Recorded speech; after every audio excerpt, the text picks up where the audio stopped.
3 years ago this month, the Grand Marais Auxiliary Coast Guard Station closed for good after being used for a century as a launching point for rescues on Lake Superior. The Coast Guard decided there wasn't enough staffing or need. Now, this is a map of water emergencies along the North Shore in the last month and a half alone, some of them deadly. Thankfully, the void created by the closure of the Coast Guard's historic building will soon be filled by a historic partnership. Hiking up the cliffs at Black Beach in Silver Bay is no easy task. But for Beth Ann Henning, standing at the top is the hardest part. But they're both missed by so many. This cross marks the spot her son Austin and his friend Max decided to try cliff jumping during a summer road trip after graduating high school in 2023. It wasn't planned for them to do jumping into the water, but 18-year-olds being 18-year-olds. The Twin Cities boys didn't factor in weather conditions or water temperature, and their leap was lethal. Beth Ann drove 3 hours from South St. Paul, arriving to find the search still going. I'm rationalizing, oh, they're somewhere along the shore. They're broken and battered. They'll find them. They're going to be fine. Maybe we'll spend the night in the hospital in Duluth. That search didn't launch from the North Shore because the Grand Marais station had closed. Instead, Coast Guard vessels and a helicopter had to travel from the South Shore and lower Michigan. Austin and Max's bodies eventually pulled from the water that evening. If Grand Marais had been open, would the boys have died?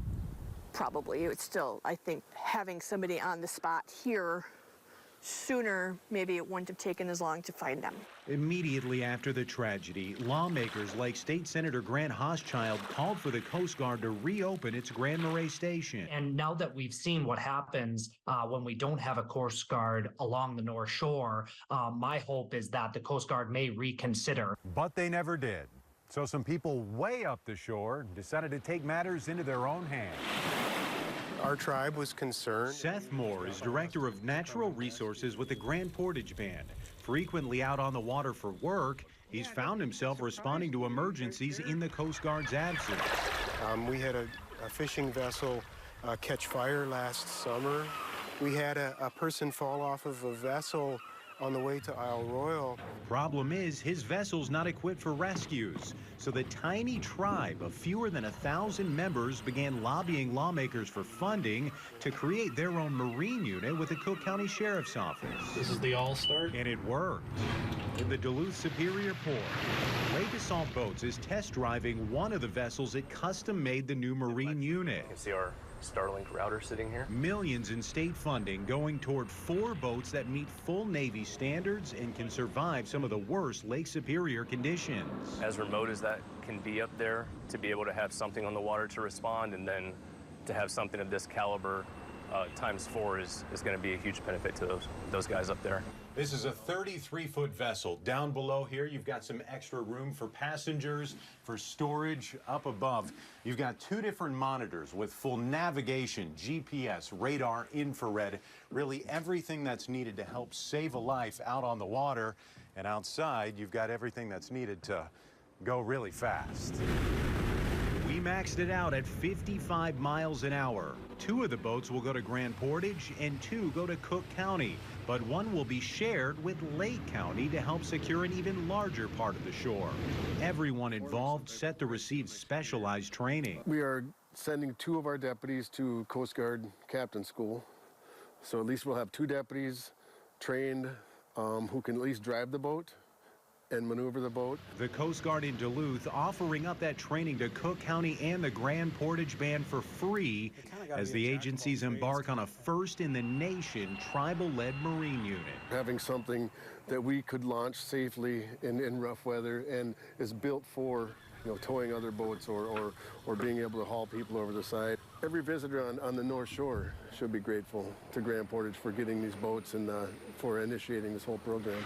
And I think that's really, really powerful of a message that a tiny tribe in the middle of nowhere is exhibiting this level of leadership.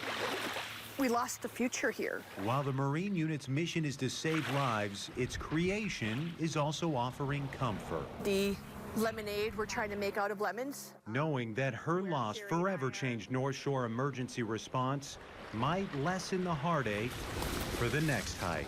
This is a beautiful place, but an angry place, and certainly nature at its finest. But I do hope more positive and more good comes from the tragedy. Now, once staffing is secured, the sheriff's office hopes to have 2 deputies trained and dedicated to Marine Patrol from May to September, and then work out of Grand Portage after that. As for the band, that first vessel we test drove there was delivered to Grand Portage last Friday. And look at this. The very next day, they had it out already performing a rescue. A boat broke down in 5 to 7 foot seas off Isle Royal. Seth Moore tells me the new vessel from Lake Assault Boats was a dream out on the water, and they were able to get to the people on board easily and towed the disabled boat back to shore. And for this story, we also spoke with the mother of Max Williams, the other boy who passed away during that cliff jumping accident. Hear the safety measures she'd like to see taken at Black Beach using the Northern News Now app.